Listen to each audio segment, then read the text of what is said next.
The instant that inebriated stranger's hand clasped Rachel's wrist, I instantly recognized three crucial facts. First, he was oblivious to my identity. Second, my entire squad was observing from the opposite side of the bar. And third, this individual had just committed the gravest error of his pathetic existence. 8 months deployed, and my first night back home with my wife was unfolding this way. Please like and subscribe for more tales of betrayal and leave your city or country in the comments. I'm Ethan, a Navy SEAL, nearing a decade of service. My profession is one where departing home offers no guarantee of return. Rachel, my wife, is the enduring reason I always make it back. Just 24 hours prior, I touched down stateside, following 8 months of classified operations I am forbidden to discuss.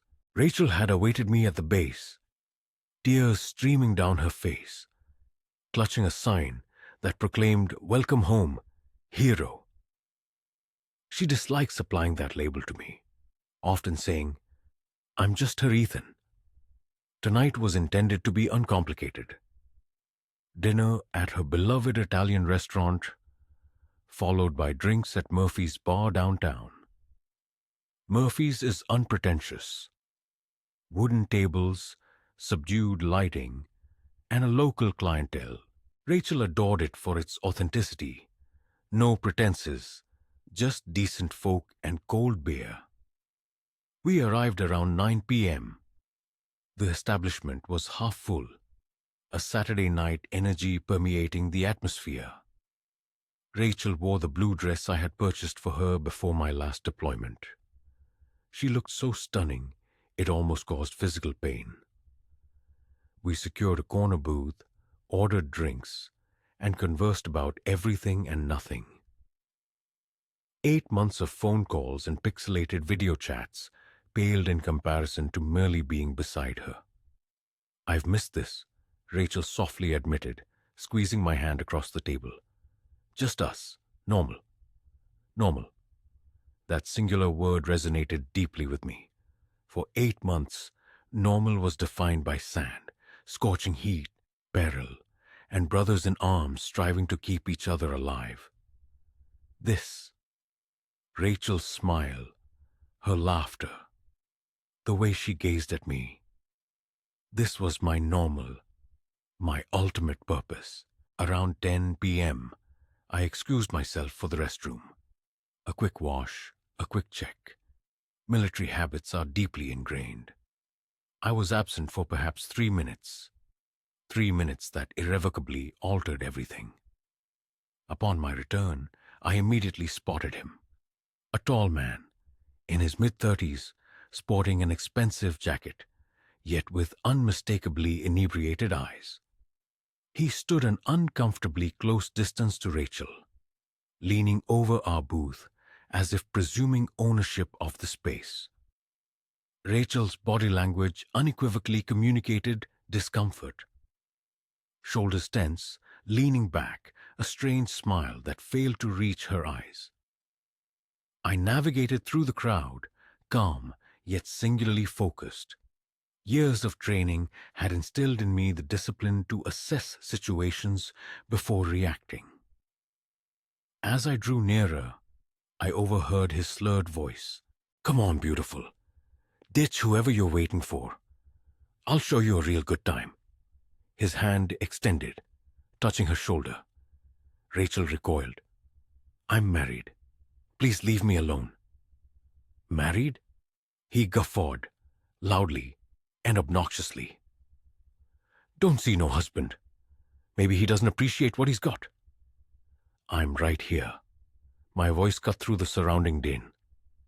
The man, whose name I would later discover was Derek, slowly turned, appraising me.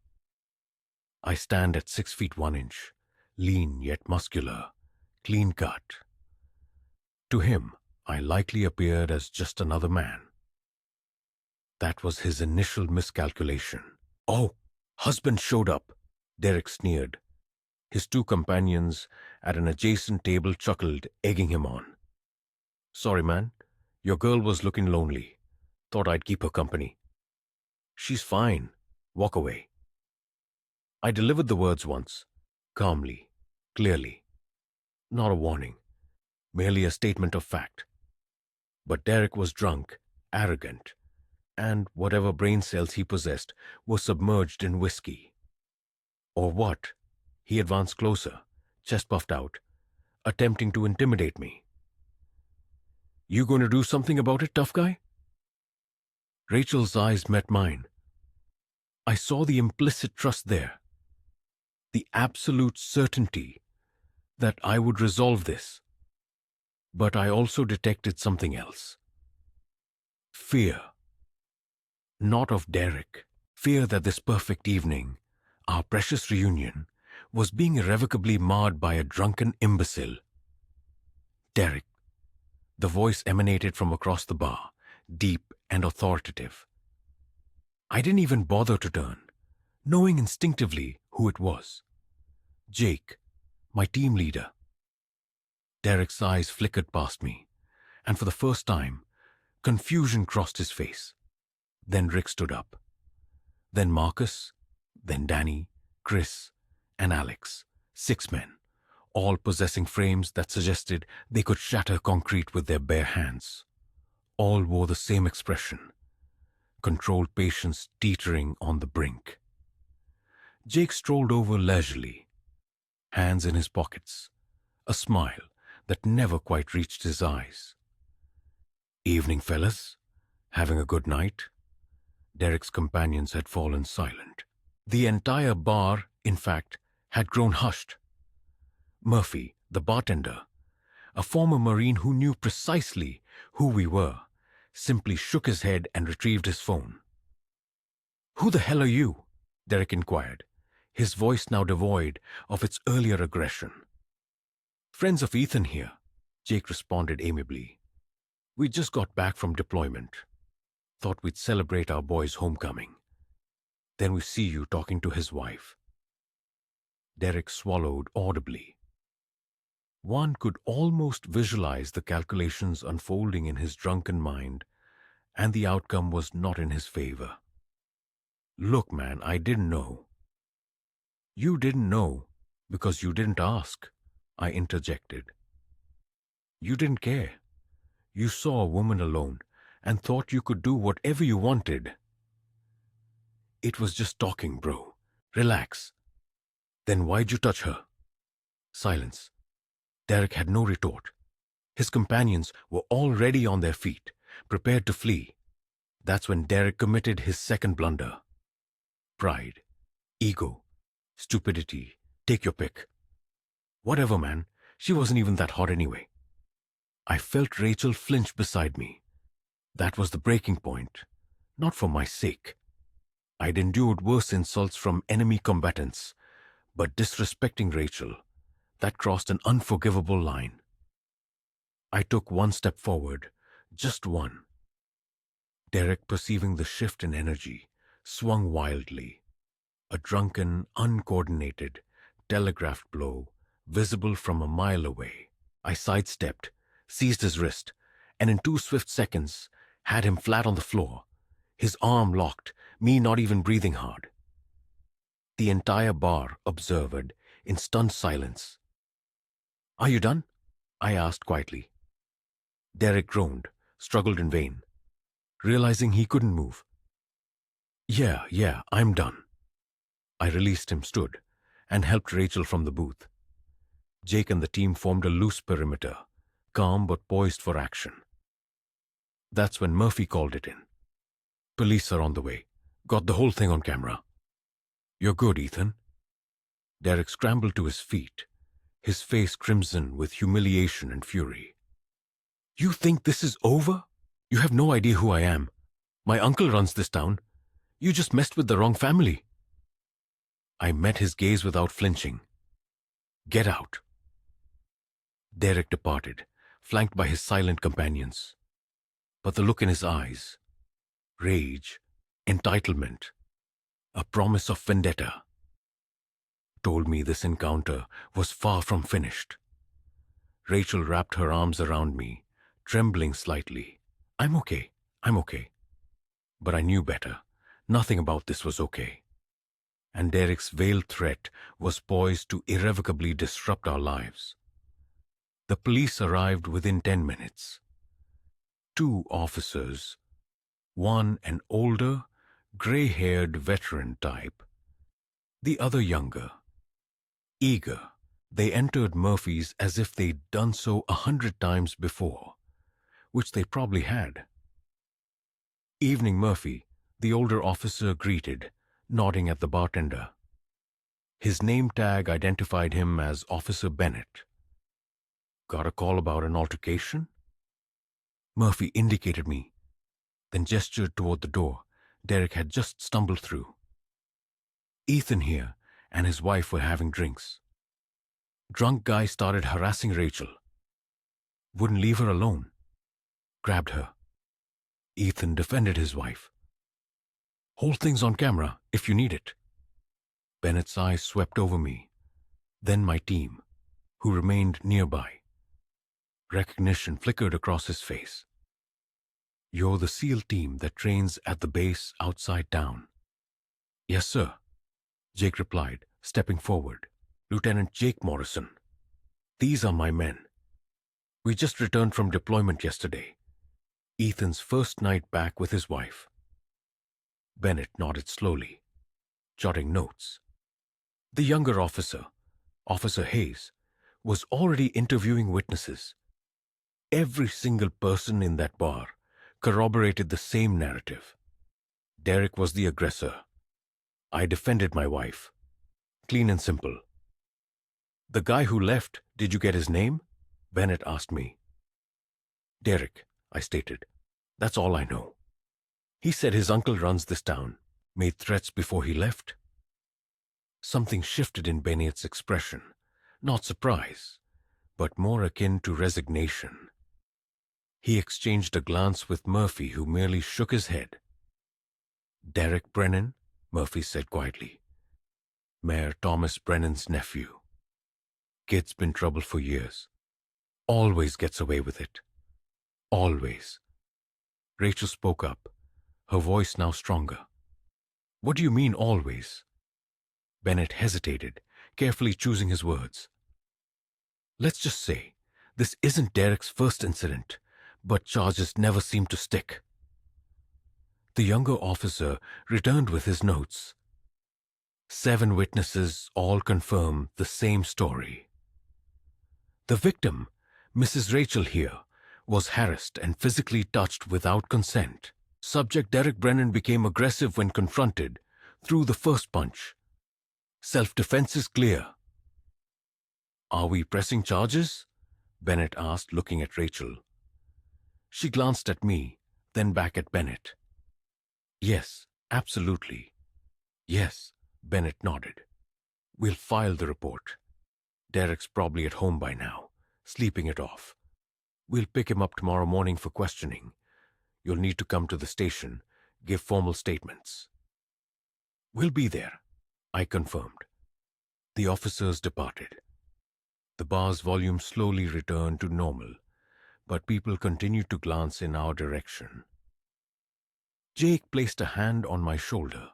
"Brother, you handled that perfectly. Textbook restraint." "Didn't feel like restraint," I admitted. "Felt like holding back a freight train." Marcus laughed, a dark and knowing sound. "Yeah, well, that's what training's for. Civilian, you would have dropped him in one hit. Still, you just embarrassed him, which honestly is probably worse for his ego." Rachel remained quiet beside me. Too quiet. I pulled her close, feeling her still racing heartbeat against my chest. "Hey," I whispered, "are you okay? Really okay?" I don't want this to ruin tonight. Our first night back together." Her voice cracked slightly. "I don't want to think about that guy anymore." Jake must have sensed it too. "All right, change of plans. We're taking this celebration back to base." Officers' club, private room, just us. What do you say, Rachel? Let us give Ethan the proper welcome home. Rachel smiled, genuinely this time. Yeah, that sounds perfect. We left Murphy's 20 minutes later. Murphy had refused to let us pay. You boys serve our country. The least I can do is get you some drinks. Rachel, I'm truly sorry for what occurred. If you ever require anything, please don't hesitate to find me. The journey to the base was calm. Rachel sat closely beside me in the truck, her hand nestled in mine, but my thoughts raced uncontrollably. Derek Brennan, the mayor's nephew, threats, charges that never seemed to stick. I had faced adversaries overseas, individuals who were highly trained, dangerous, and lethal, but corruption on home soil. That was a fundamentally different kind of battle, one where victory felt uncertain. At the officers' club on base, my team gathered a table, ordered food, and shared deployment stories that brought laughter to Rachel's face. For a couple of hours, a sense of normalcy returned. My comrades, my wife, cold beer, and silly jokes. However, around midnight, my phone vibrated.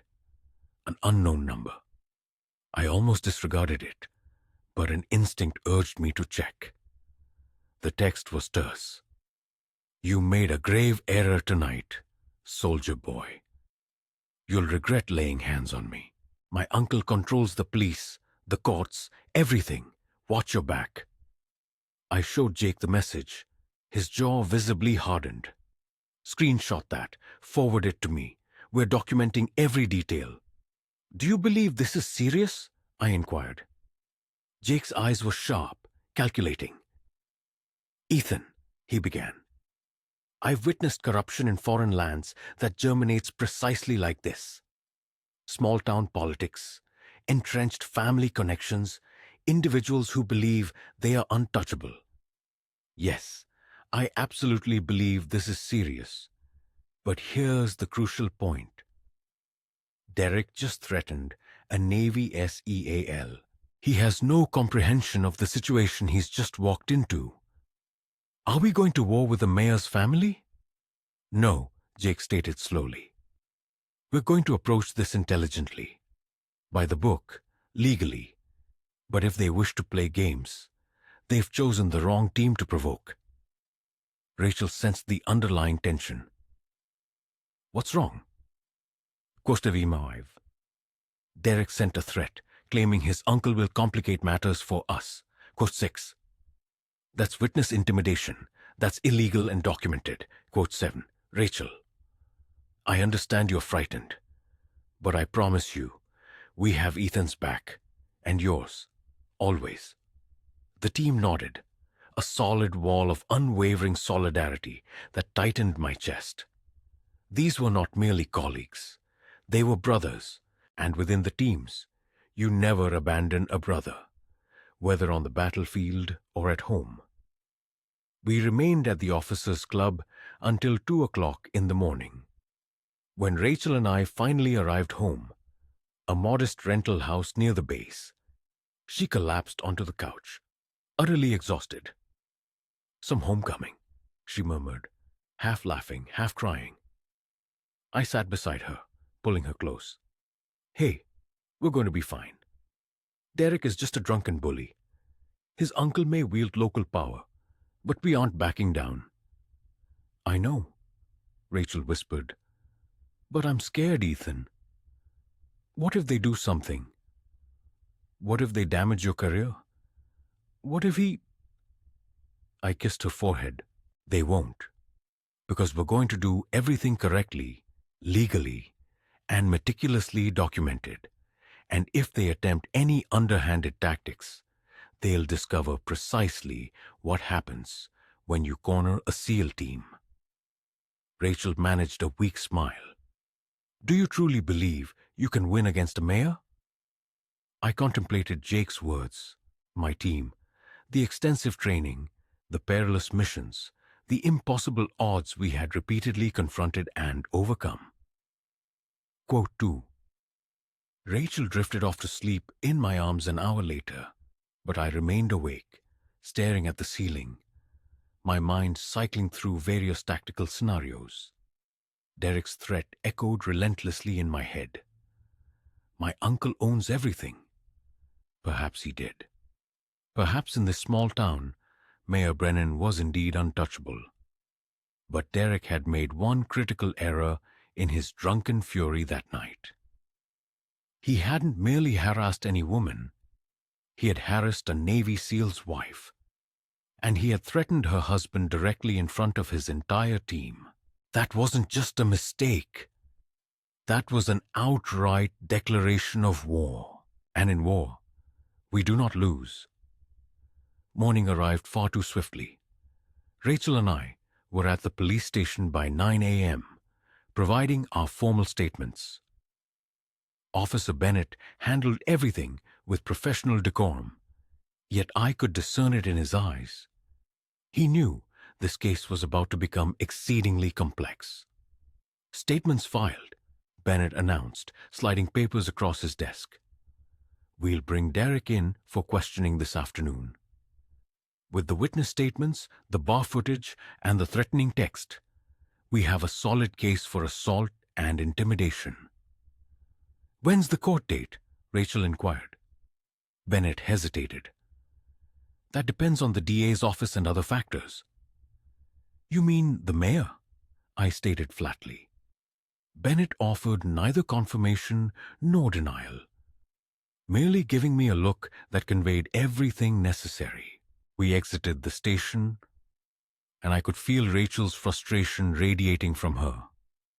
I asserted, though honestly I wasn't entirely certain how to contend with a system seemingly stacked against us. My phone vibrated. Jake, Ethan, get to Murphy's now. You need to see this. 20 minutes later, Rachel and I entered Murphy's bar. It was empty save for my team, Murphy behind the counter, and his laptop displaying my face. What is this? I demanded. Marcus swiveled the laptop toward me. It was a local Facebook group with thousands of members, and there, posted 2 hours ago, was a video. Shaky phone footage from the previous night, but it had been edited, cut to create the impression that I had attacked Derek unprovoked. The caption read, Local veteran attacks innocent man at Murphy's bar. Navy SEAL uses military training to assault civilian. Is this who we trust to protect us? My blood ran cold. It gets worse, Danny murmured, scrolling down. The post had garnered 847 shares and hundreds of comments, half defending me, half labeling me a dangerous psychopath who deserved a dishonorable discharge. Who posted this? Rachel's voice trembled with rage. The account belongs to Derek's friend, the one who was with him last night, Jake explained.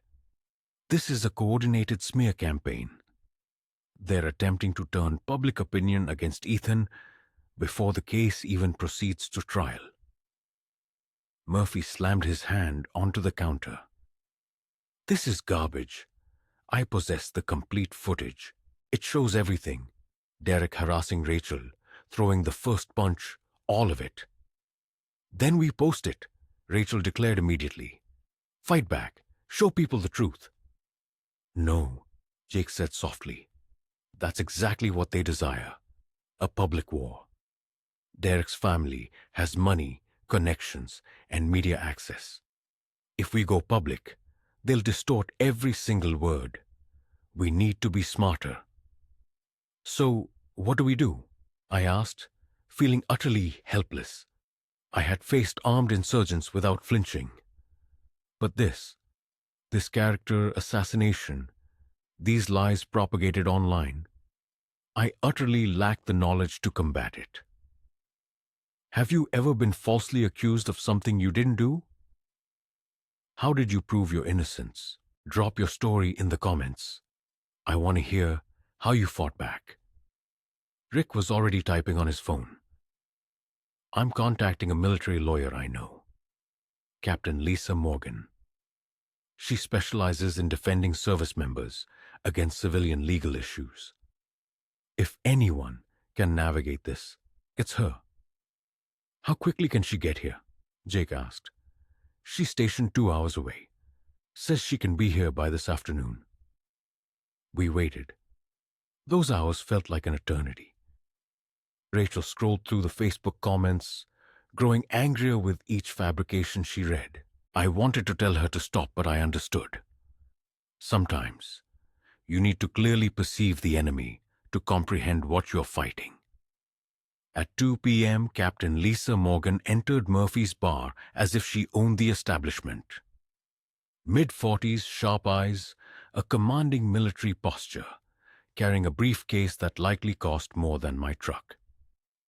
Lieutenant Morrison, she greeted Jake with a firm handshake, then turned to me. Petty Officer Ethan, I've reviewed Rick's briefing. Show me everything.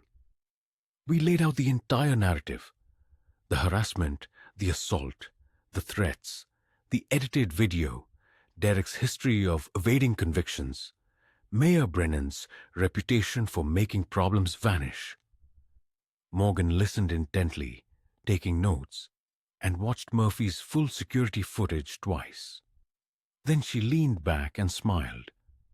Not a friendly smile, but a predatory one. Gentlemen, Mrs. Rachel, you've stumbled into something far greater than a mere bar dispute. What do you mean? Rachel asked. Morgan opened her briefcase, extracting a folder. Mayor Thomas Brennan has been under federal investigation for corruption for 8 months. Bribery, misuse of public funds, intimidation of witnesses in multiple cases. The FBI has been building a case, but they required a catalyst, something public that would force everything into the light. My heart began to pound. Are you saying this situation could be precisely what federal investigators need? Morgan finished my thought. Derek assaulting you, threatening you, his uncle utilizing political power to interfere with justice. That's obstruction. That's corruption. That's federal crimes being committed in real time. Jake leaned forward. Are you saying we can use this? Turn it against them? Not just use it, Morgan corrected. We can permanently end the Brennan family's corruption, but it necessitates patience, strategy, and trust. What's the plan? I asked. Morgan's smile broadened. The room fell silent. Rachel looked at me, confused and worried. Morgan explained, we don't combat the smear campaign. We allow public opinion to turn against Ethan. We let Derek become overly confident. We let Mayor Brennan believe his power play has succeeded. And while they are celebrating their perceived victory, federal investigators will document every illegal move they make. You want us to just endure it? Let them destroy Ethan's reputation. Rachel's voice rose. Temporarily, Morgan said gently. I know it's difficult, but Mrs. Rachel, your husband's reputation will be completely restored. When this concludes, Derek and his uncle will be in federal prison, but only if we are smart. Only if we play this correctly. I looked at Jake. He was deep in thought, calculating. It's a sound strategy. We've executed operations like this overseas. Let the adversary think they've triumphed, then strike them when they're exposed. This isn't overseas, Rachel countered. This is our lives, our home. People in this town will already consider Ethan some kind of violent maniac for a few weeks. Morgan responded, then they will know the truth, all of it. The Brennan family, a persistent source of trouble, would cease to harm anyone in this community. I grasped Rachel's hand, gazing into her eyes. What are your thoughts?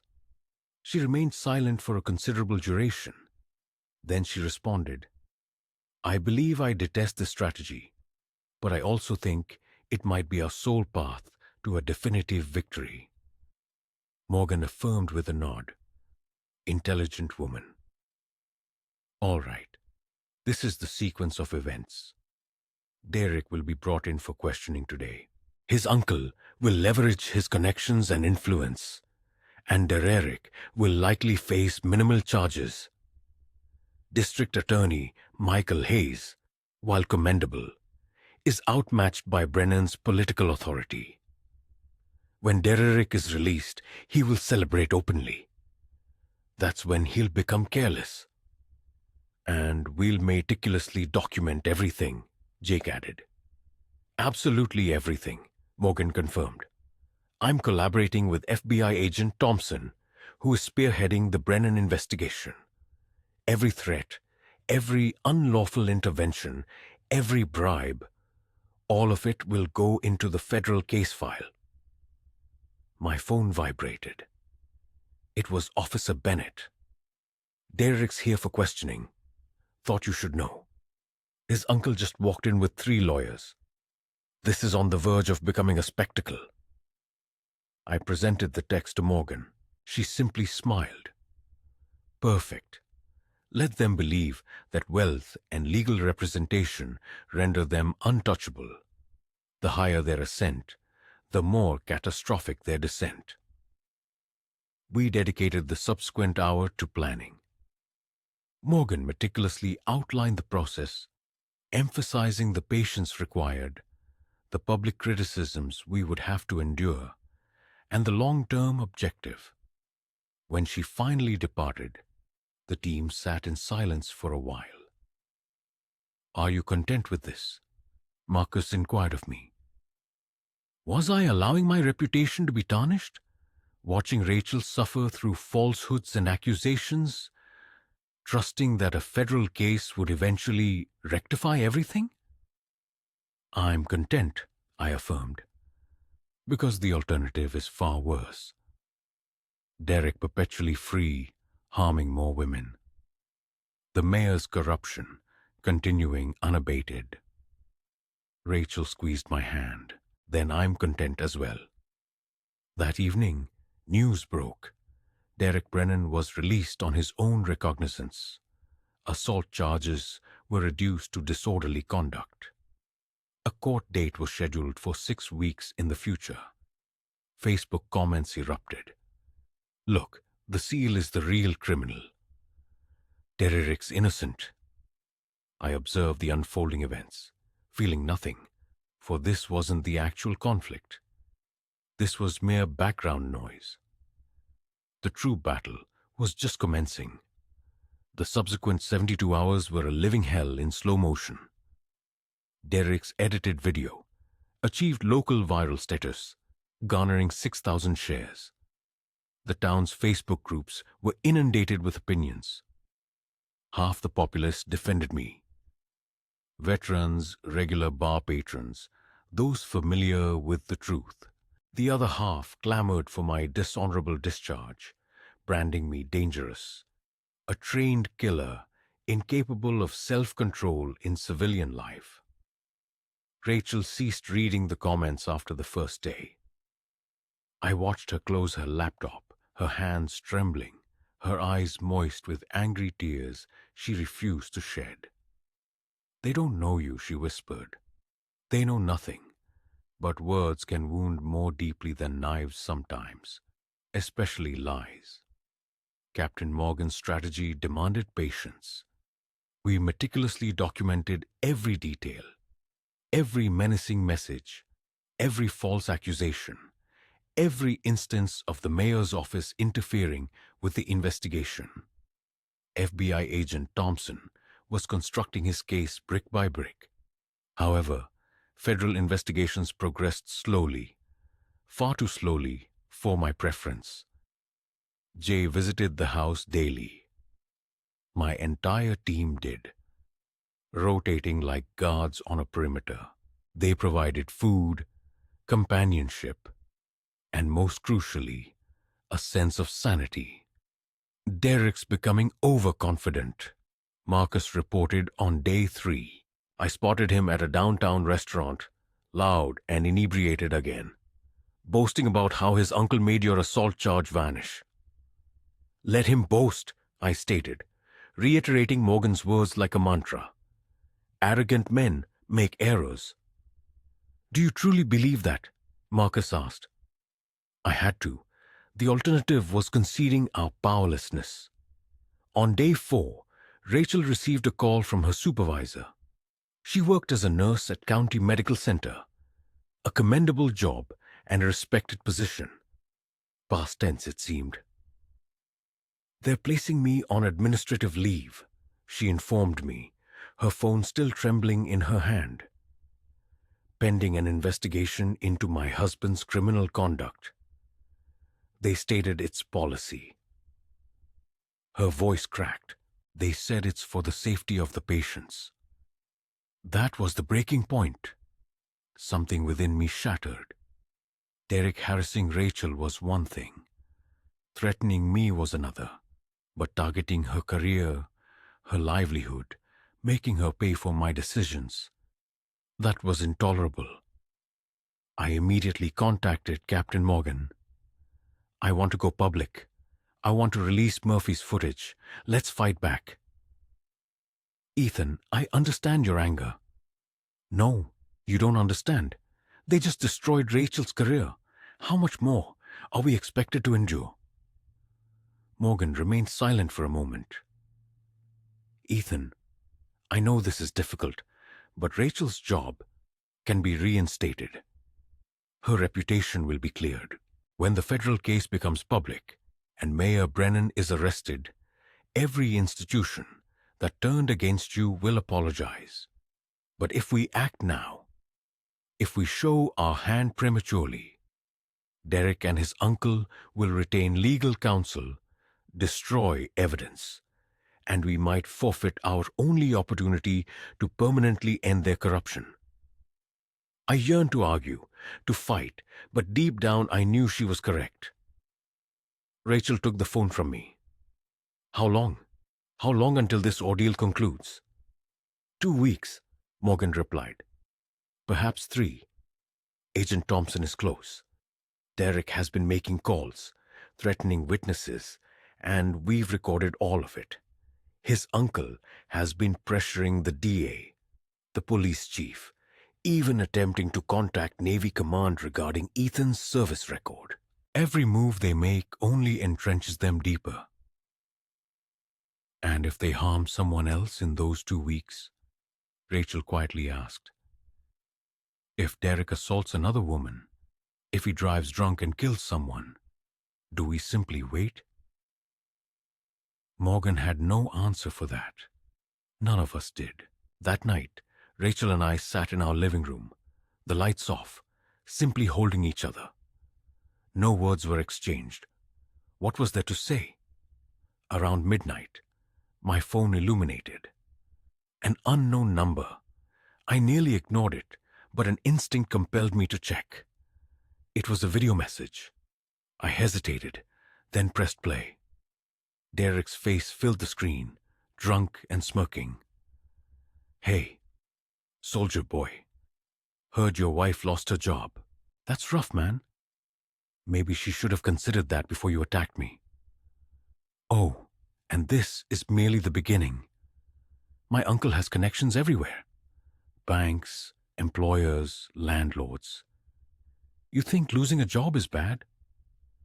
Just wait until you can't secure a loan, can't rent an apartment, can't even get hired at McDonald's. We're going to dismantle you piece by piece until nothing remains, and there's absolutely nothing you can do about it. The video concluded. I sat there, staring at my phone, a whirlwind of rage and helplessness warring within me. Rachel noticed my expression. What is it? I showed her, watching her demeanor harden from fear to fury. Send it to Morgan, she instructed. Send it to the FBI. Send it to everyone. That's a direct threat. That's evidence. I did precisely that. I forwarded it to Morgan, Agent Thompson, Jake, everyone on the team. Morgan's reply arrived within minutes. Perfect. This is exactly what we needed. Derek just committed federal witness intimidation on camera. Agent Thompson says we're accelerating the timeline. 72 hours. Hold on. Just 72 more hours. 3 more days of this nightmare. 3 more days of witnessing our lives being systematically dismantled by a corrupt family that believed power rendered them untouchable. Jake called. Brother, I know you're at your breaking point, but you're a SEAL. We don't break. We bend. We adapt. And then we strike when the enemy least anticipates it. Derek believes he's won. Let him harbor that delusion for 3 more days. Then we'll put an end to his reign. I glanced at Rachel. She nodded, her jaw set with unwavering determination. That reminded me why I married her in the first place. Strong, unbreakable. 72 hours, I declared. Then this ends. But I had no conception of how profoundly accurate and how utterly mistaken I was. Day 5. Rachel did not leave her bed until noon. I had witnessed combat stress, observed capable men crumble under pressure. But seeing my wife, the strongest person I knew, lying there, staring at the ceiling, defeated, was worse than any firefight. I called the hospital, she quietly stated. Asked if I could appeal the suspension. They said the decision originated from the board of directors. Mayor Brennan sat on that board. Of course he did. That was the modus operandi of corruption. Its tentacles extended into every institution, strangling justice until people relinquished their fight. But we weren't just people. We were SEALs, and SEALs do not surrender. My phone rang. Captain Morgan. Ethan, get to the federal building downtown. Agent Thompson wants to meet. Bring Rachel and your team. 30 minutes later, we entered an unmarked office on the 3rd floor. FBI Agent Thompson was precisely as one would imagine. In his mid-50s, clad in a gray suit, with eyes that had seen too much and believed too little. Captain Morgan sat beside him. Files spread across the table like evidence at a crime scene. Thank you for coming, Thompson said, shaking my hand with a grip that conveyed serious intent. I've been investigating Mayor Brennan for 8 months. Your situation has significantly expedited everything. How? Jake inquired. Thompson produced a file and opened it. Inside were transcripts, photographs, recordings. After Derek sent you that threatening video, he made 17 phone calls to the hospital board, to your landlord, to the DA's office, to 3 local business owners with whom you've applied for loans. Every single call is documented. Every single call represents Mayor Brennan using his position to intimidate and retaliate against a federal witness. I'm a federal witness? I asked. You are now, Morgan affirmed. The moment Derek harassed Rachel, assaulted you, and his uncle interfered with the investigation, this transformed into a federal civil rights case. Your rights as a citizen were violated by a government official abusing his power. Rachel leaned forward. So, what happens next? Thompson offered a thin, cold smile, the smile of a man who had finally cornered his quarry. Now we set a trap. Derek believes he has prevailed. The mayor thinks his power shields him. We're going to let them make one more mistake. A significant one. Public. Undeniable. What kind of mistake, man? Marcus asked. The kind that occurs when arrogant men deem themselves untouchable, Thompson replied. He slid a photograph across the table.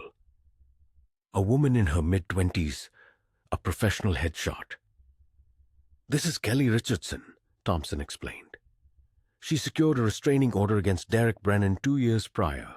Assault, harassment, It followed the identical pattern as Rachel's incident. The case seemingly vanished after Mayor Brennan personally intervened with the judge.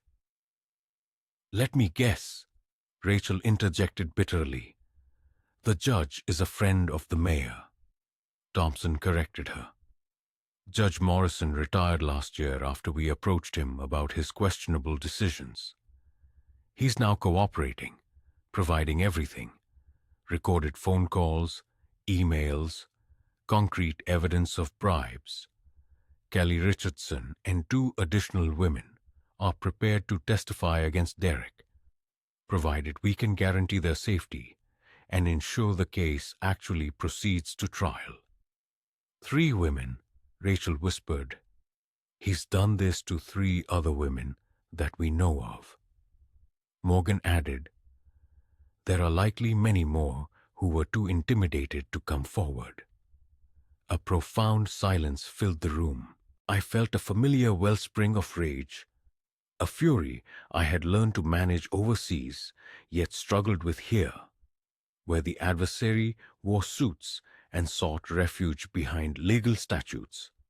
"What assistance do you require from us?" Jake inquired. Thompson leaned back. "Derek's assault case against Ethan is scheduled for court in 5 days. We've been collaborating with District Attorney Michael Hayes. He's incorruptible. He despises the Brennans, and he desires their downfall as much as we do. He intends to pursue maximum penalties. The mayor will inevitably retaliate by pressuring the judge, menacing Hayes, and potentially even attempting to bribe court officials. We will be meticulously recording every interaction. And once you acquire sufficient evidence," I asked, "we arrest them both. Federal charges: corruption, bribery, witness intimidation, civil rights violations. Mayor Brennan faces 10 to 15 years. Derek will face assault charges in multiple cases, stripped of his uncle's protection." Rachel's hand found mine beneath the table. 5 days. We can endure 5 more days." Thompson nodded. "But I must caution you, it will deteriorate before it improves. The mayor knows he's cornered. Cornered animals are dangerous. Derek is becoming increasingly aggressive. You must exercise extreme caution." "We can safeguard them," Jake immediately offered. "My team rotates security. They are never left unattended." "Excellent," Thompson affirmed, "because the Brennans will not go down without a fight." We departed the federal building imbued with an emotion we hadn't experienced in days. Hope. Not the naive kind, but the hard-won variety that blossoms from discerning a concrete plan, compelling evidence, and the promise of genuine justice on the horizon. That evening, Jake organized a comprehensive security rotation. 2 team members would be present at our residence at all times. Marcus assumed the initial watch with Danny, with Rick and Chris scheduled to relieve them at midnight. Alex coordinated with base security for additional support if necessary. "This feels excessive," Rachel remarked, though I detected relief in her eyes. "This is essential," Jake corrected. "The Brennans are desperate. Desperate individuals resort to desperate measures." He was right. At 2 a.m., our security camera captured an individual attempting to enter our backyard. Marcus confronted them. It transpired to be a private investigator, employed by the mayor's office, attempting to either plant evidence or unearth compromising information. Marcus detained him until the police arrived. Even that incident was warped. The PI asserted he was merely investigating a gas leak, but Thompson secured the footage. More evidence, more rope for the Brennans to ensnare themselves with. Day 6, day 7. Each day felt interminable. Rachel diligently occupied herself, contacting other victims, offering solace, and building a case distinct from the legal proceedings. A moral case, a human one. If we're enduring this torment, she confided in me, we're going to ensure it holds meaning. No more women will suffer at Derek's hands. No more families will be shattered by that mayor. It was then that I realized we had already prevailed. Not legally, not yet, but morally, because the Brennans had attempted to break us, and instead had forged us into something stronger. On day 8, the day preceding the court hearing, my phone rang. An unknown number, once more. This time, it wasn't Derek. It was Mayor Brennan himself. Mr. Ethan. His voice was smooth, political, rehearsed. I believe we began on the wrong foot. My nephew made errors. You defended your wife, and I respect that. What if we could make all of this disappear? Drop the charges. I will reinstate your wife's employment. Perhaps even a compensation package. Say, $50,000, a clean slate. I activated the speakerphone. Rachel, Jake, and Morgan were all listening intently. You're attempting to bribe me, I stated flatly. I'm endeavoring to establish peace, Brennan corrected. Court is messy, expensive, stressful. Why subject yourselves to that when we can resolve this like adults? Morgan was recording every utterance, nodding for me to keep him talking. And what about the other women Derek harmed? I pressed. Silence. Then, I'm not aware of what you're referring to. Kelly Richardson and the 2 others. What about justice for them? Brennan's tone shifted, ice replacing warmth. You're making a grave error, son. I'm offering you a viable exit. Take it. Because if you appear in court tomorrow, I will utterly destroy you. The call disconnected. Morgan smiled. And that, my friends, is bribery and witness intimidation on a recorded line. We've got him. Tomorrow was court. Tomorrow was Judgment Day.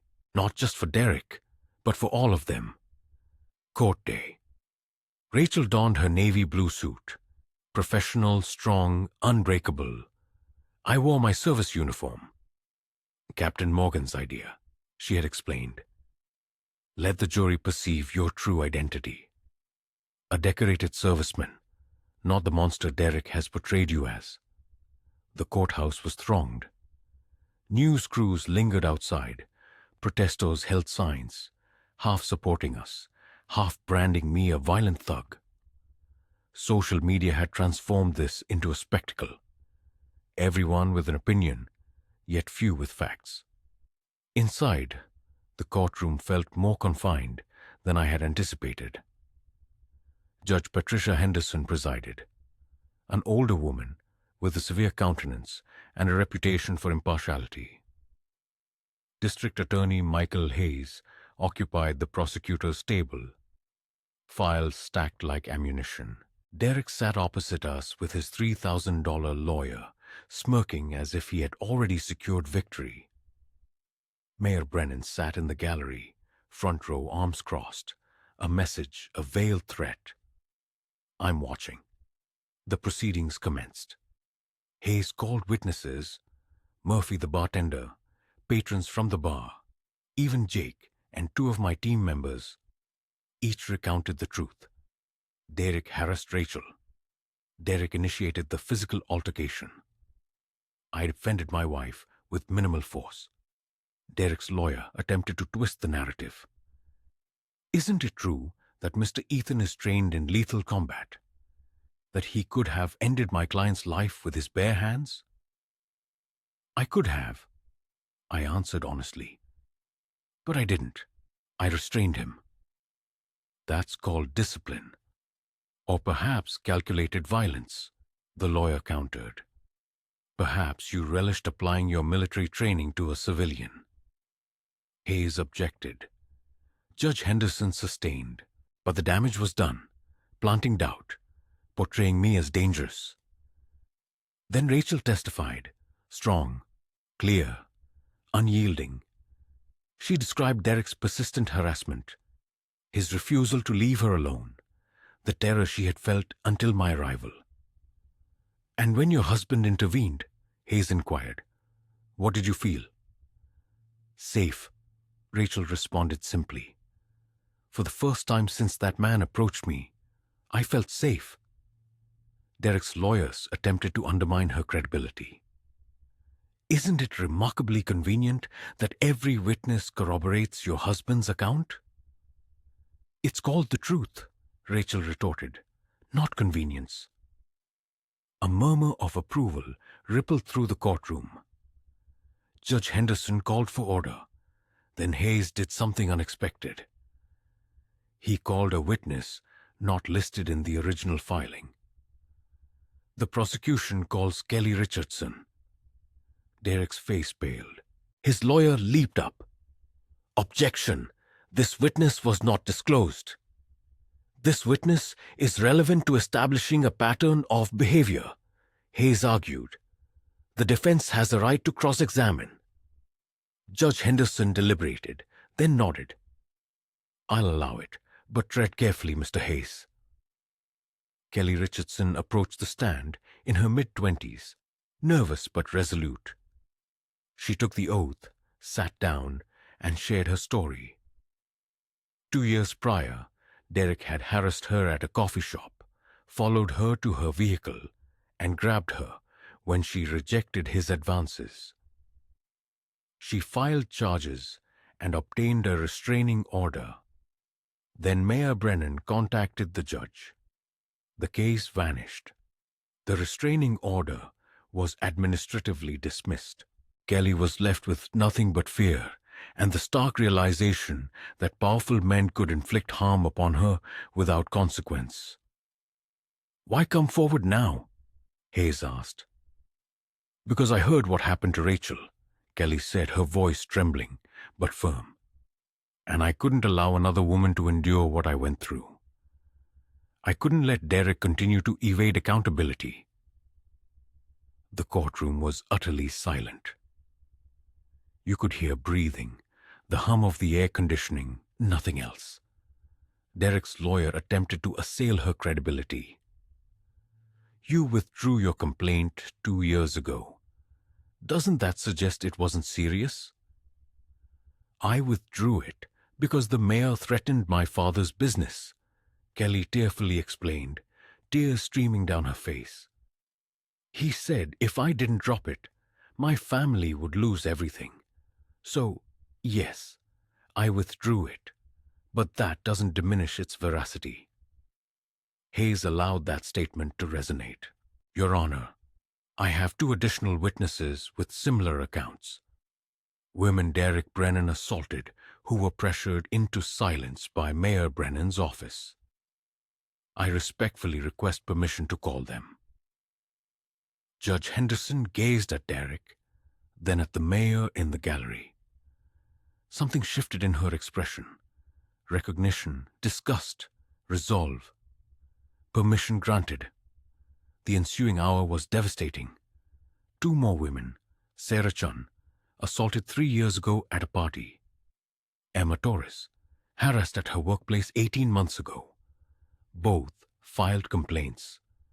Both were threatened, pressured, and silenced by the mayor's interference. By the time they concluded their testimony, the jury appeared sickened.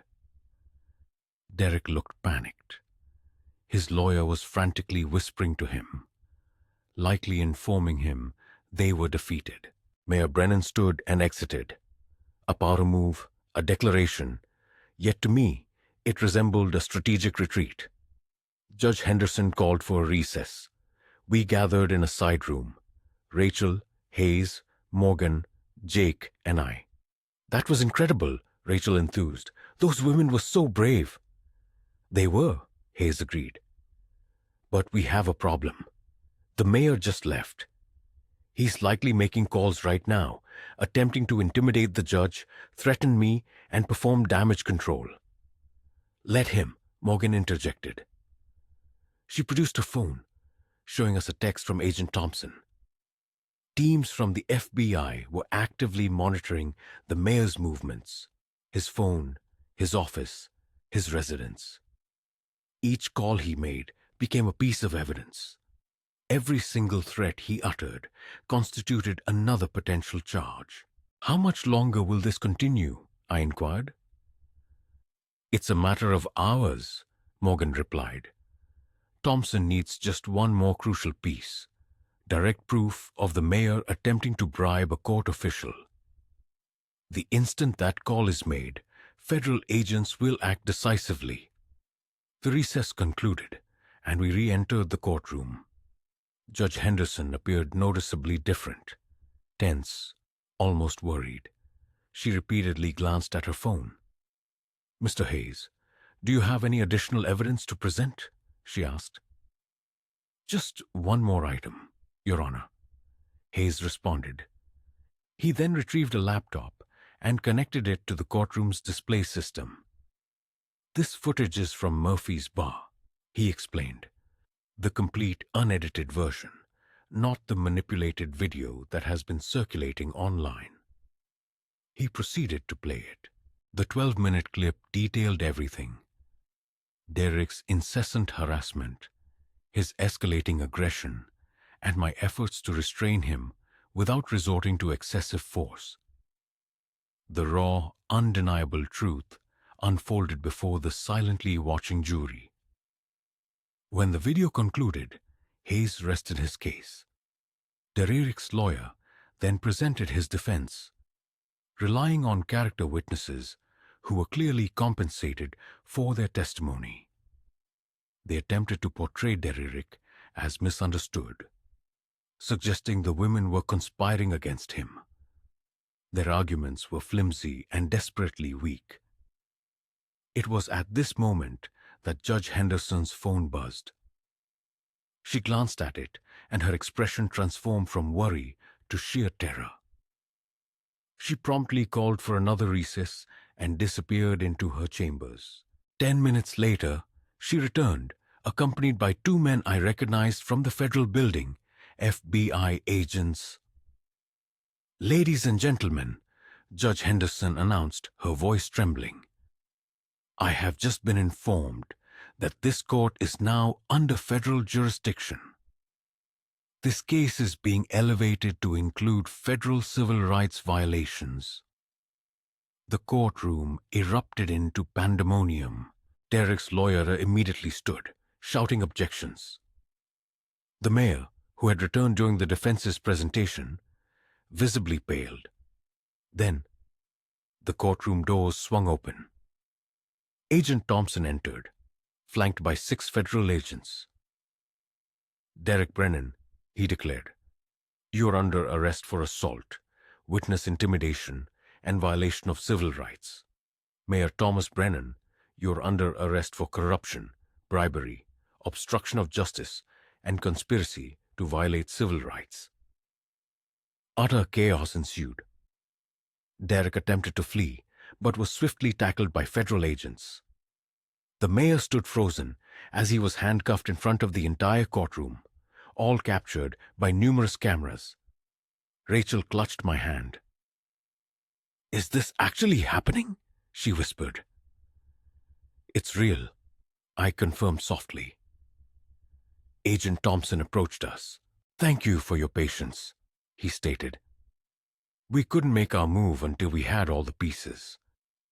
But 30 minutes ago, Mayor Brennan called Judge Henderson and offered her $50,000 to dismiss this case. She recorded the call and contacted us immediately."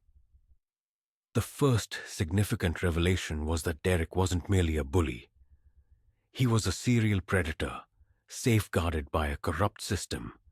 And that system had just crumbled. The news spread like wildfire. Headlines screamed, "Mayor arrested, nephew in custody, federal corruption charges." Within hours, every local news station was covering the story. By evening, national news outlets had picked it up. The small town that had protected the Brennans for decades, abruptly turned against them. Rachel and I watched from our living room, surrounded by my team. The reporters stood outside the courthouse, surrounded by camera crews. In a stunning development, Mayor Thomas Brennan and his nephew Derek have been arrested on multiple federal charges, including corruption, witness intimidation, and civil rights violations. FBI sources indicate this investigation has been ongoing for 8 months and involved multiple victims coming forward. Rachel leaned into me. "It's truly over." "Not yet," Agent Thompson interjected from the doorway. We hadn't even heard him enter. Derek and the mayor immediately retained legal counsel, federal public defenders. They're smart enough to remain silent, but we need them to make one more mistake. "What kind of mistakes?" Jake asked. Thompson sat down, producing a folder. "Derek has been released on federal bail. $500,000, posted by a family friend. House arrest, ankle monitor, the full package. But men like Derek never learn. They believe they're untouchable, even when the walls are closing in." "You want to bait him?" I surmised. "Use us as bait?" "Not precisely," Thompson clarified.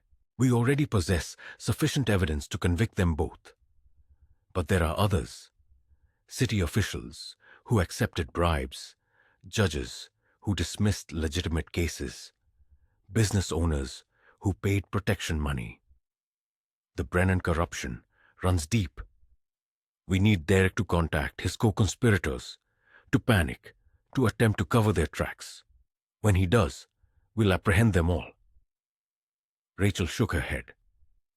"So, you're saying Derek is out there? Angry, desperate, and you want to observe his actions?" "He won't come near you," Thompson assured her. "If he violates house arrest, he goes straight to federal prison. But he'll make calls, send messages, reach out to people within his network. We're monitoring everything: phones, emails, visitors. In 72 hours, we'll have the entire corruption network mapped and prosecuted." "And if he doesn't take the bait?" Marcus inquired. Thompson offered a grim smile. "Then we still have enough to incarcerate him for 15 years. This entire operation is about bringing everyone involved to justice." The following 2 days were filled with tension. Derek remained confined to his apartment, his ankle monitor pinging his location every hour. But Thompson was correct. Derek simply couldn't help himself. On day 1 of his house arrest, Derek made 43 phone calls. To his lawyer, to city council members, to the police chief, and to various business owners his uncle had protected. Every call was recorded. Every individual he contacted became part of the ongoing investigation. On day 2, someone visited Derek's apartment. City Councilman Robert Stone, carrying an attaché case. He stayed for 20 minutes. As he departed, FBI agents intercepted him. Inside the briefcase were $50,000 in cash and a list of incriminating documents Derek was supposed to destroy. Stone was arrested on the spot, charged with obstruction of justice and conspiracy. On day 3, Derek attempted something desperate.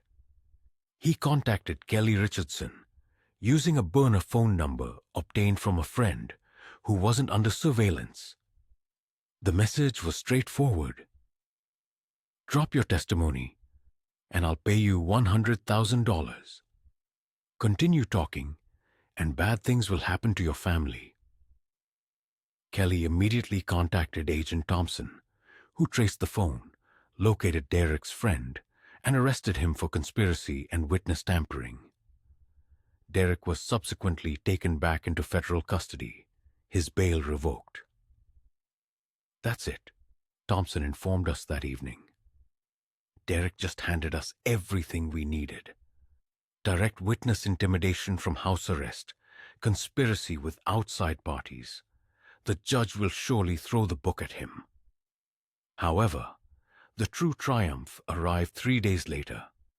Agent Thompson held a press conference. Today, we are announcing the arrest of 12 individuals connected to a corruption network that has operated in this county for over a decade. City councilmen, business owners, and one sitting judge have been charged with bribery, extortion, and conspiracy. Mayor Thomas Brennan orchestrated a system where justice could be bought, witnesses could be silenced, and powerful people operated above the law. That ends today. Rachel watched the press conference, tears streaming down her face. Not tears of sadness, but of profound relief. All those women, she whispered. All those victims who were silenced, they're finally getting heard. Kelly Richardson, Sarah Chun, and Emma Torres held their own press conference the following day. 3 women stood together, bravely recounting their stories without fear. Kelly spoke first. For 2 years, I lived in fear. Fear that Derek would find me. Fear that speaking up would destroy my family. But thanks to Rachel and Ethan's courage and the FBI's investigation, I am no longer afraid. Derek Brennan will face justice. Mayor Brennan will face justice. And every victim who was silenced has a voice again. The media coverage dramatically shifted. The same news outlets that had once labeled me a violent veteran now lauded my restraint and heroism. The social media groups that had demanded my discharge now offered apologies and contributed to veteran support organizations in my name. It would have been deeply satisfying had it not felt so hollow. These individuals had been ready to destroy me based on falsehoods. Now they celebrated me based on truth, yet their support felt equally fickle. Don't let it bother you, Jake observed, sensing my mood. Public opinion is like a wave. It goes wherever the wind blows. What truly matters is that you did the right thing when it was difficult. Rachel received a call from her workplace. The hospital board profusely apologized, offering her full reinstatement with back pay and a formal apology. She accepted the pay, but declined the position. I cannot work for people who abandoned me the moment things became difficult, she informed them. I'll find somewhere that values loyalty. Within a week, she had received 3 job offers from competing hospitals that had followed the case and sought to hire her. She chose County General. It offered better pay, improved hours, and a director who personally called to say, "We judge people by their character, not their circumstances." District Attorney Michael Hayes announced his candidacy for mayor in a special election. His platform was clear: transparency, accountability, and an end to corruption. The town rallied enthusiastically behind him. Murphy's Bar transformed into a local landmark. Tourists flocked to see where Lakotria Murphy, despite disliking the attention, reveled in the increased business. He hung a photo behind the bar. Me, Rachel, and my team on the night everything unfolded. The caption read, quote 4, "My team eventually returned to regular duties, yet our bonds remain strong." We were, to quote 5, "a bond forged not just in combat overseas, but in the battle for justice at home." Derek's trial was scheduled for 3 months later. Facing federal charges and multiple counts, he was looking at a minimum of 20 years. His lawyer attempted to negotiate a plea deal, but Thompson refused. He threatened too many people, hurt too many women. Thompson stated. He will face every charge. Mayor Brennan's trial was separate, based on federal corruption charges that could result in 15 years. His political career was utterly destroyed, his legacy tarnished. The man who had governed the town for a decade would now spend his final years in a federal prison. And me? I simply returned to being Ethan, a Navy SEAL. Rachel's husband, the man who rose to defend his wife and inadvertently exposed an intricate web of corruption, saw life slowly reassembling itself. 3 weeks following the arrests, a semblance of normalcy began to return. Rachel had commenced her new role at County General, while I resumed my training rotations at the base. Life persistently continued, mending itself piece by piece.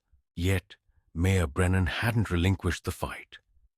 His legal counsel, a high-priced defense attorney hailing from New York, systematically filed motion after motion, endeavoring to suppress evidence, dismiss charges, and claim entrapment. Each of these motions met with rejection, but they successfully consumed time, and time, for desperate individuals, breeds dangerous notions. The surveillance first caught my attention on a Tuesday morning. A black sedan, its windows darkly tinted, was parked 3 houses away. For a week, it was the same car, albeit in a different parking spot each day. I mentioned it to Jake, who surmised it was likely the defense team attempting to dig up incriminating information. Nevertheless, he ran the plates. The vehicle was registered to a private security firm in Nevada, precisely the same firm Mayor Brennan had utilized for years. Agent Thompson confirmed it. Brennan's lawyer hired them to investigate you, hoping to unearth something that would discredit your testimony. It's legal, unfortunately, but we are monitoring them. A worried Rachel inquired, "How close can they approach us?"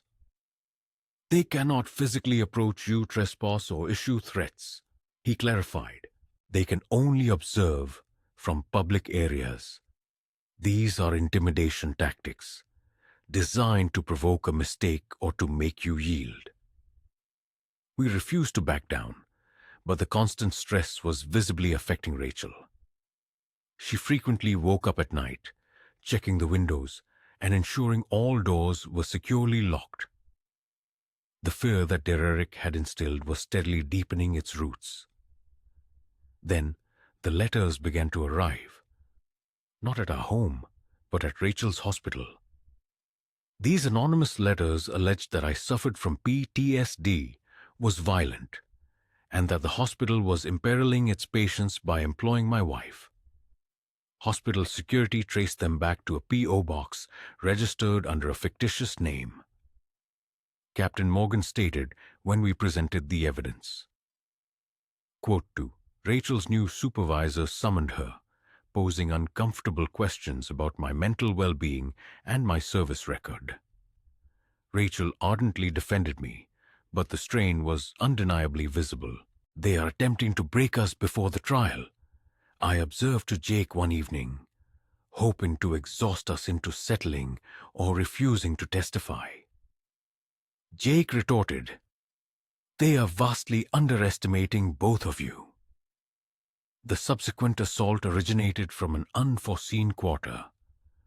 My Navy command received an anonymous yet detailed official complaint, asserting that I had employed excessive force on a civilian and subsequently misrepresented the incident. This triggered a formal military investigation. Captain Morgan was incensed. "This is Brennan's lawyer," she declared. "He's trying to dismantle your military career, hoping to discredit you as a witness." The investigation entailed interviews, meticulous reviews of my service record, and testimony from my team. While procedural, its underlying intent was to humiliate and exhaust me, positioning me as the problem. Jake Marcus, Danny, Rick, Chris, and Alex all testified on my behalf, each providing an identical account. I had acted with restraint, protected my wife, and meticulously followed every protocol. My commanding officer reviewed the case and dismissed the complaint within a week. His official statement read, "Petty Officer Ethan is one of the most disciplined servicemen I have ever commanded. This complaint is baseless and appears to be a coordinated attempt to discredit a federal witness." Nonetheless, the attacks persisted. Someone leaked our home address online, leading to an onslaught of hate mail and death threats from Brennan's supporters, who genuinely believed the corruption narrative was a government conspiracy. Base security was compelled to increase patrols around our neighborhood. "This is utterly insane," Rachel exclaimed one night, perusing yet another menacing letter. "How is this legal? How is Brennan orchestrating all of this from jail?" "He isn't," Agent Thompson clarified during an emergency meeting at our house. "His lawyer is. And technically, most of what they're doing barely remains within legal boundaries. Investigations, public records requests, hiring private security. It's all defensible as trial preparation." Frustrated, I asked, "So, we just have to endure it?" Thompson leaned forward. "No, we document everything. Every letter, every surveillance vehicle, every intimidation tactic. It strengthens our case that Brennan and his associates are continually obstructing justice, even while in custody. And we possess something they are unaware of." He produced his phone and played a recording. Mayor Brennan's voice could be heard speaking to someone during a jail phone call. "Quote 0, quote 1. Thompson explained. Quote 2. Rachel inquired. Quote 3, quote 4. Thompson responded. Quote 5. 2 days subsequent, FBI agents raided the defense attorney's office, unearthing everything: contracts with the private security firm, drafts of the anonymous letters, and payments to individuals who had filed spurious complaints against me. The lawyers attempted to invoke attorney-client privilege, but federal prosecutors argued he had crossed the line from defense to conspiracy. The judge concurred. Brennan's lawyer was arrested, disbarred, and charged with obstruction of justice. Brennan was then assigned a public defender, precisely the kind of legal representation his wealth and influence had always shielded him from. Stripped of his high-priced legal team, Brennan's defense crumbled. The motions ceased. The harassment ended. The surveillance cars vanished. Rachel and I could finally breathe. "Is it genuinely over?" she asked one evening, seated on our porch, watching the sunset. "The harassment is," I confirmed, "but the trial is still approaching. They will still fight." "Let them," Rachel declared, surprising me with her newfound strength. "We have endured everything they hurled at us. We will endure the trial as well." She was undeniably right. We had been tested, pushed to our absolute limits, yet we had not broken. If anything, we had emerged stronger. Mayor Brennan had striven to destroy us in a bid to save himself. Instead, he had dismantled his own defense and unequivocally demonstrated why he deserved incarceration. 2 months later, the trial commenced at the federal courthouse downtown. Security was formidable: metal detectors, armed marshals, and a media circus outside. This wasn't merely Derek and Mayor Brennan on trial. It was a decade of corruption finally confronting justice. Rachel and I arrived early, flanked by Jake and Marcus. Captain Morgan met us at the entrance, briefcase in hand, exuding confidence and readiness. Big day, she observed. Are you prepared? As prepared as I will ever be, I responded. The courtroom was packed. Victims, journalists, supporters, and curious townspeople occupied every seat. Derek sat at the defense table in an orange jumpsuit. No bail this time. His public defender appeared utterly exhausted, buried under an insurmountable mountain of evidence. Mayor Brennan sat separately with a different defense team, attempting to distance himself from his nephew's actions. Judge Patricia Henderson presided once more, the same judge from the preliminary hearing. She had been absolved of any corruption ties and held a personal stake in ensuring justice was served, especially after Brennan's attempt to bribe her. The United States versus Derek Brennan and Thomas Brennan, she announced. We will begin with opening statements. The federal prosecutor, Assistant U.S. Attorney Jennifer Walsh, a woman in her mid-40s, impeccably dressed and known for her impeccable record in corruption cases, rose. Your Honor, ladies and gentlemen of the jury, this case revolves around power. The power to harm individuals without consequence. The power to silence victims. The power to corrupt an entire system of justice. Derek Brennan leveraged his family's influence to assault multiple women, secure in the knowledge that his uncle would make any charges disappear.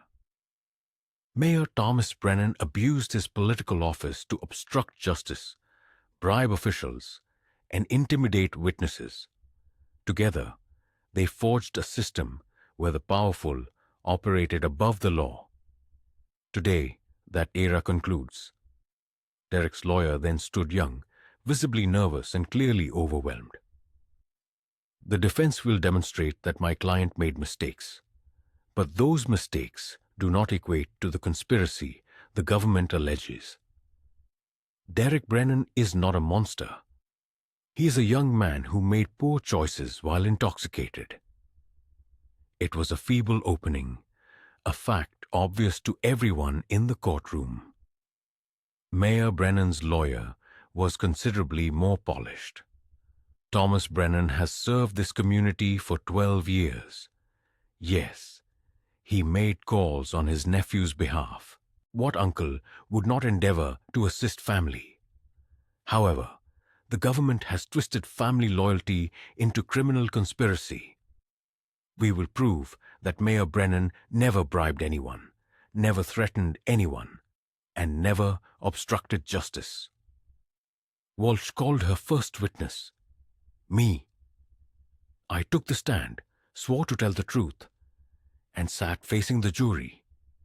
12 individuals who would ultimately decide whether justice held more weight than power. Walsh meticulously guided me through the events of that night at Murphy's Bar. Derek's harassment, the assault, my restraint, every detail presented calmly and factually. And after the incident, did Derek Brennan contact you? Walsh inquired. Yes, I confirmed. He sent threatening text messages and a video message stating his uncle would destroy my life. Walsh then played the video for the jury. Derek's drunken face, his threats, his sheer arrogance. Several jurors looked visibly disgusted. Derek's lawyer began his cross-examination. Ethan, you are trained to kill people, aren't you? I am trained to protect people, I corrected. But you could have killed my client with your bare hands. I could have. I did not. That is called discipline. Or perhaps you reveled in the power. You enjoyed humiliating a civilian. I enjoyed protecting my wife, nothing more. He attempted to unnerve me for 20 minutes, and he failed. Military training instills the ability to remain composed under pressure. A lawyer's questions paled in comparison to combat interrogations. Rachel testified next. Her voice, when she described the terror, was intensely emotional and clear. "I truly believed he was going to harm me," she recounted. "Then Ethan arrived, and I instantly felt secure. Following this, Walsh called Kelly Richardson, then Sarah Chun, and finally Emma Torres. 3 women, 3 distinct stories, yet all sharing an identical pattern. Derek had assaulted them, and Mayor Brennan had orchestrated the cover-up. The jury exhibited visible emotion. 2 women wept openly, while one man shook his head in obvious disgust. Then Walsh unleashed a stunning revelation. The prosecution calls Judge William Morrison retired. A collective gasp rippled through the courtroom. Morrison was the very judge who had dismissed Kelly's case 2 years prior. He approached the stand slowly, his face etched with apparent guilt. "Judge Morrison," Walsh began, "did you dismiss charges against Derek Brennan in 2023? "Yes," he admitted. "Why?" Morrison took a deep breath. "Because Mayor Brennan contacted me, asserting that Derek was a good kid who had merely made a mistake. He offered to support my re-election campaign with a $50,000 donation if I made the case disappear. I was facing a challenging election and needed the funds, so I dismissed the case." "You accepted a bribe?" Walsh pressed. "Yes." His voice cracked with remorse. "I've regretted it every single day since." Derek's face paled, and Mayor Brennan began whispering frantically to his lawyer. Walsh, however, was not finished. She summoned the city councilman who had been apprehended during Derek's house arrest. He testified about years of systemic bribes, favors, and corruption orchestrated by Mayor Brennan. Next, she called the police chief, who confessed to pressuring officers to drop charges against Derek. Finally, a hospital board member confirmed Brennan's direct order for Rachel's suspension. In total, 12 witnesses, 12 individuals who had either participated in or observed the pervasive corruption, each testimony more devastating than the last. Then Walsh played the recordings. The mayor's jail phone calls plotting against me, the recorded bribe offered to Judge Henderson, and Derek's attempts at witness intimidation while under house arrest. The defense was left with no rebuttal. Derek's lawyer presented character witnesses who attested that he was generally pleasant when sober, while Mayor Brennan's lawyer attempted to argue that the phone calls were taken out of context. The jury deliberated for 3 hours. Upon their return, the 4 women on the jury rose. "On the charges of assault and battery, we find Derek Brennan guilty," they continued. "On the charges of witness intimidation, guilty. On the charges of conspiracy to obstruct justice, guilty." Derek collapsed into his chair. "On the charges against Thomas Brennan, corruption, bribery, obstruction of justice, witness intimidation, conspiracy, we find the defendant guilty on all counts." The courtroom erupted in cheers and tears as reporters scrambled out to break the news. Judge Henderson called for order. "Derek Brennan, you are sentenced to 22 years in federal prison. Thomas Brennan, you are sentenced to 18 years in federal prison. Both of you have flagrantly betrayed the public trust and victimized innocent people. Justice has been served." Rachel grabbed my hand, tears streaming down her face, not tears of sadness, but of immense relief, triumph, and closure. Outside the courthouse, the world had fundamentally shifted. News vans broadcast the verdict live, and reporters swarmed us the moment we emerged. Microphones and cameras were everywhere. "Ethan, how do you feel about the verdict?" one asked. "Rachel, what would you say to other victims of assault?" another inquired. Will you be pursuing civil damages? Captain Morgan stepped forward, positioning himself as a shield. My clients are grateful that justice has been served, he announced. They will not be taking questions at this time. But Rachel paused, turning back towards the cameras, her eyes burning with an unyielding determination. This wasn't just about us anymore. I want to say something, she stated quietly. Morgan nodded. Rachel faced the cameras, poised and resolute. To every woman who has been harassed, assaulted, or silenced by powerful men, your voice matters. Your truth matters. Do not let anyone tell you that seeking justice isn't worth it. It is hard. It is exhausting. But it is unequivocally worth it. Today proved that. The reporters fell silent, meticulously recording her every word. Then Rachel took my hand, and we walked to our car, leaving the media circus behind.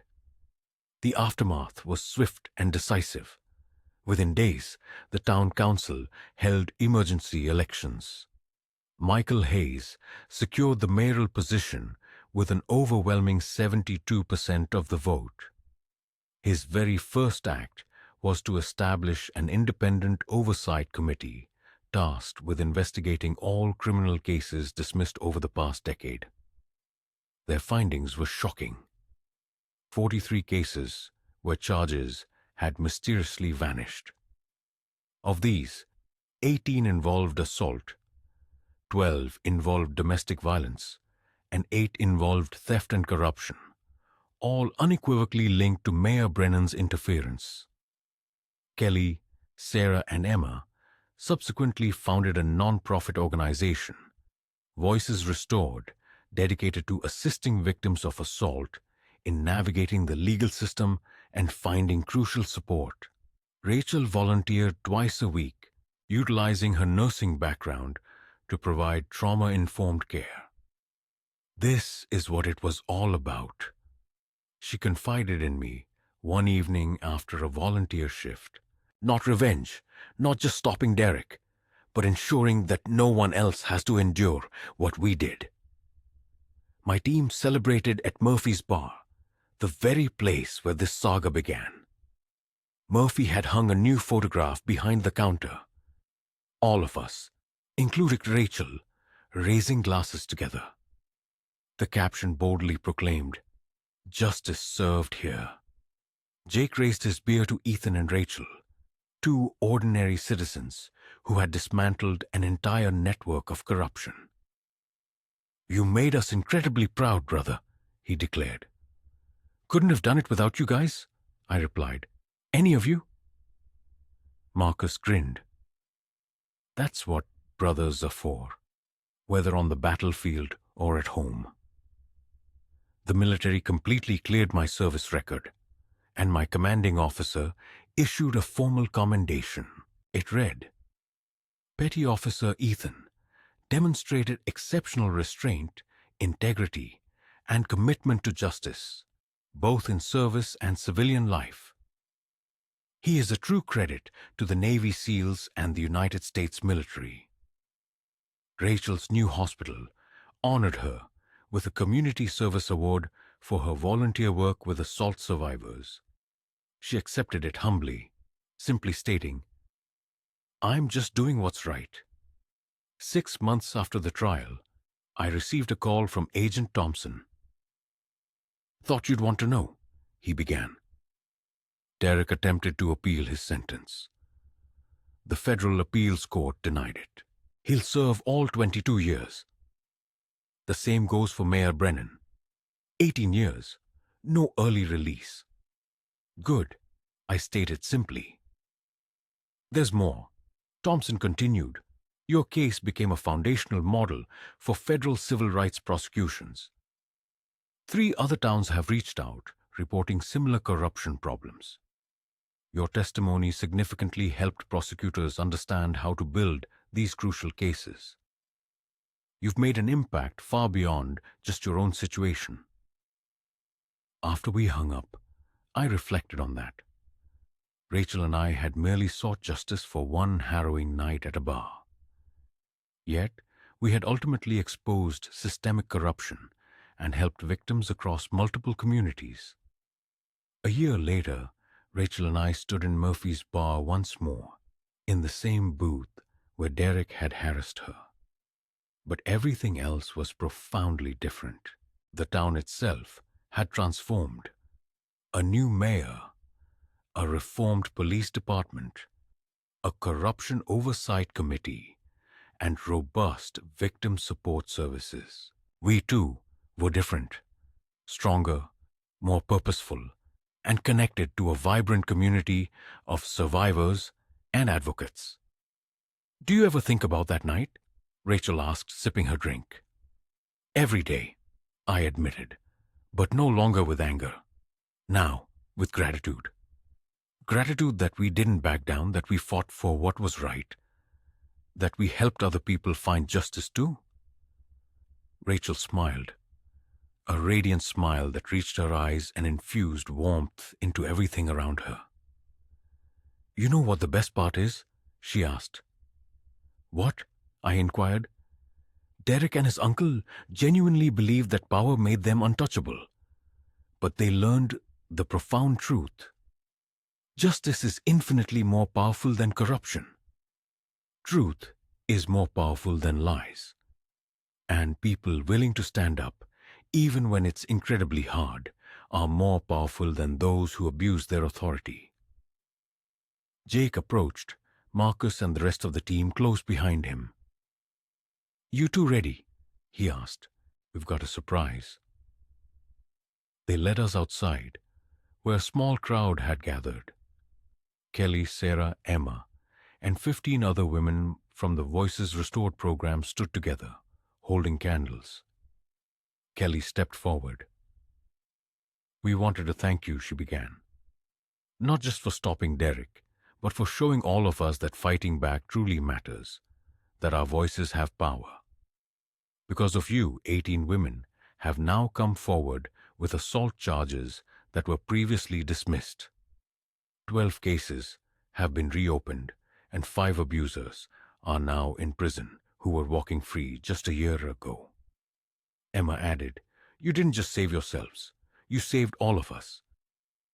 Rachel's eyes welled with tears, not of sadness, but of profound pride. The women shared a moment of solemn silence, then sang a song, something soft and healing, about strength and survival. When they finished, the small crowd applauded. Murphy then brought out a plaque.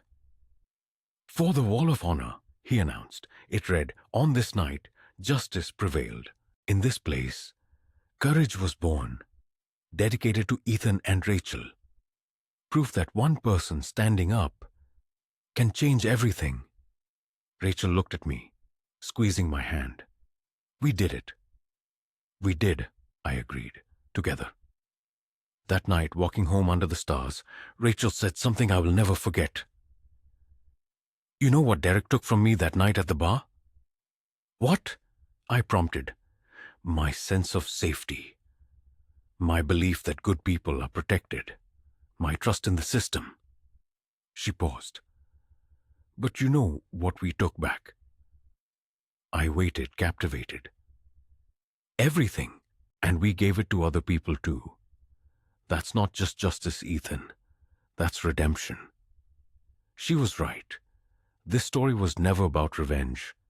It was about ordinary people resolutely refusing to let corruption and power triumph. It was about transforming pain into purpose, converting fear into strength, and molding injustice into lasting, meaningful change. Derek and Mayor Brennan were in prison. The town was healing. Victims were actively finding justice. And Rachel and I, we were simply two individuals who loved each other and unequivocally refused to let bullies win. Sometimes, that's truly all it takes to change the world. 2 years later, Rachel and I sat on the porch of our new house. Small, peaceful, overlooking a serene lake about an hour from the base. We had left the rental near town, needing a fresh start, somewhere not haunted by memories of surveillance cars and threatening letters. Life had settled into something truly beautiful. Rachel had been promoted to senior nurse at County General, now leading the trauma unit.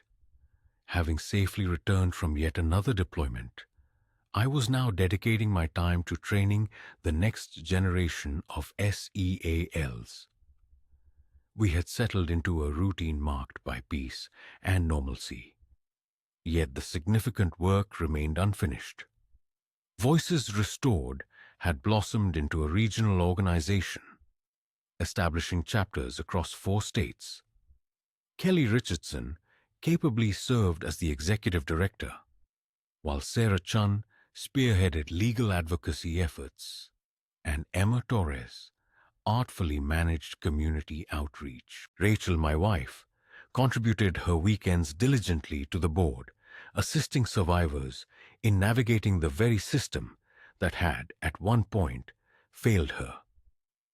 We received another call today, Rachel shared with me one evening. It's about a woman in Ohio whose abuser is a state senator.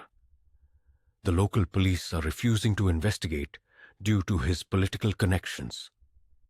I immediately questioned, "What are your plans?" Rachel responded with a confident smile. "We'll connect her with a federal civil rights attorney, share our own story, and demonstrate to her that she is not alone, and that even powerful individuals can be held accountable." This had become the essence of our lives. Not merely surviving our past traumas, but leveraging those painful experiences to empower others to find their own paths to survival. Jake was a frequent visitor, as was the entire team. They had evolved into a family.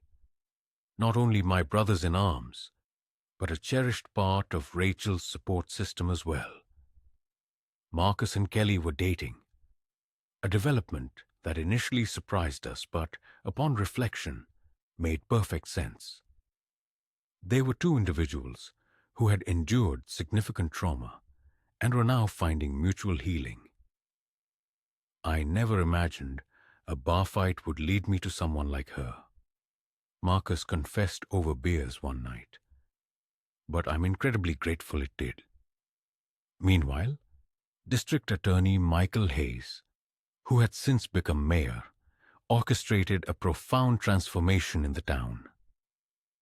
Corruption oversight was now an established permanent fixture, with independent investigators meticulously reviewing every case.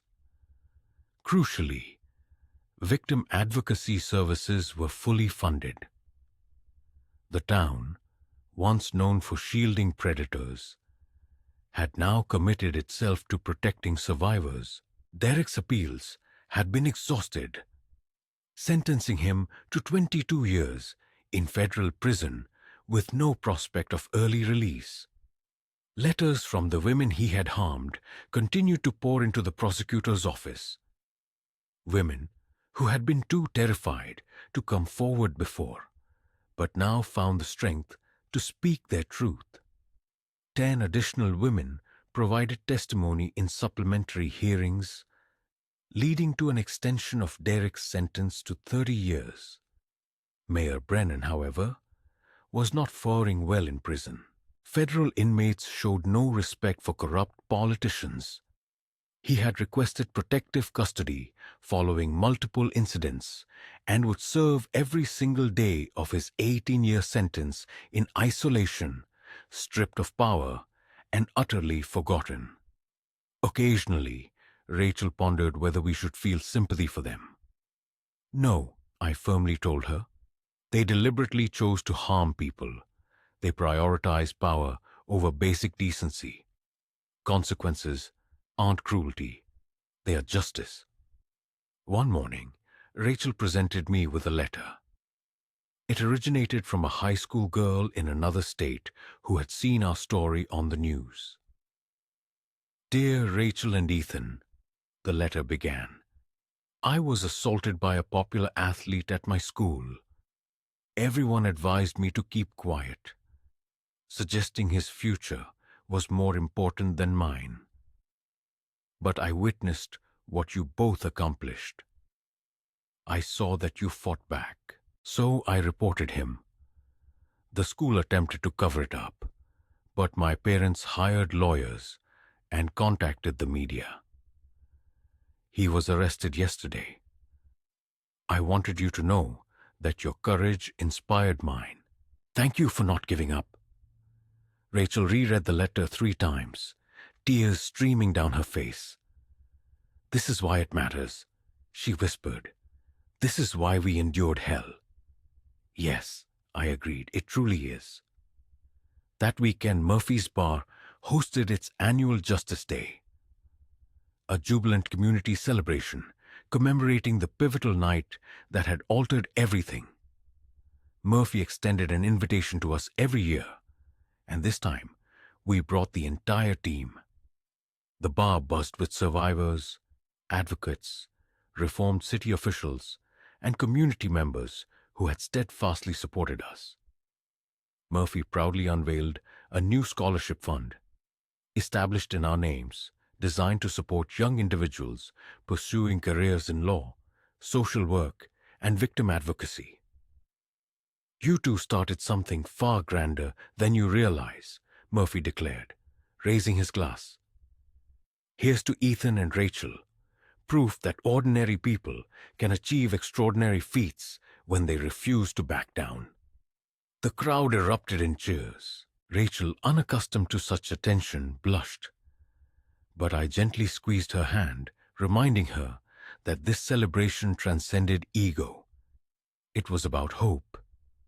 Later that same night, as we walked along the tranquil lake behind our house, Rachel paused, gazing up at the shimmering stars. Do you ever wonder what might have happened if you hadn't been there that night? She softly inquired. Every day, I confessed. Derek would have hurt you, possibly even worse, and he would have evaded justice as he always had. But you were there, Rachel continued, her voice gentle. And because you were, everything changed. Not just for me, but for Kelly, Sarah, Emma, that high school girl, and countless others we'll never even meet. She turned to me, her eyes luminous with an emotion I found difficult to categorize. It wasn't sadness or fear, but something profoundly deeper. A blend of purpose, gratitude, and love, mingled with the understanding that pain can truly transform into power if only one allows it. I need you to know something, Rachel continued. That night at Murphy's was both the worst and the best thing that ever happened to me. The worst because I felt utterly helpless and terrified. The best because it revealed your true character, not merely a soldier, but a protector. And it showed me who I could become. Not just a victim, but a voice for those who cannot speak for themselves. I drew her close, kissing her forehead. We did that together. Yes, she smiled. We did. Standing beneath the vast expanse of stars, I reflected on everything we had endured. The harassment, the threats, the pervasive corruption, the grueling trial, and the sheer exhaustion of battling a system designed to shield the powerful. It had been hell, yet it had also been immeasurably worth it. Derek and Mayor Brennan were in prison. Corruption had been exposed and dismantled. Dozens of women had found justice. And a fractured system was steadily being rebuilt. Love and courage had unequivocally proven themselves stronger than power and fear. Rachel and I were not heroes. We were simply two individuals who steadfastly refused to allow bullies to win. And sometimes, that is all it takes. The stars overhead shone brightly, indifferent to human struggles, yet somehow comforting in their timeless permanence. Tomorrow would undoubtedly bring new challenges. More survivors in need of help. more corruption to combat, and more work to be done. But tonight we were simply Ethan and Rachel, husband and wife, two people who loved each other and had, by refusing to remain silent, subtly but profoundly altered their corner of the world. And that, truly, was enough. Have you ever had to stand up against someone powerful who believed they were untouchable? How did you muster the courage to fight back? Share your story in the comments below. Your experience might inspire someone who desperately needs to hear it today. And please let me know where you're watching from. Drop your city or country in the comments. If this story resonated with you, hit that like button and subscribe for more incredible tales of defiance and justice. What kind of stories would you like to hear next? Military justice, workplace betrayal, or family revenge? Let me know in the comments, and I'll be sure to bring you the exact stories you love. Until next time, stay strong, stand up for what is right, and always remember, justice prevails when good people refuse to give up. Take care of yourselves, and I'll see you in the next thriller.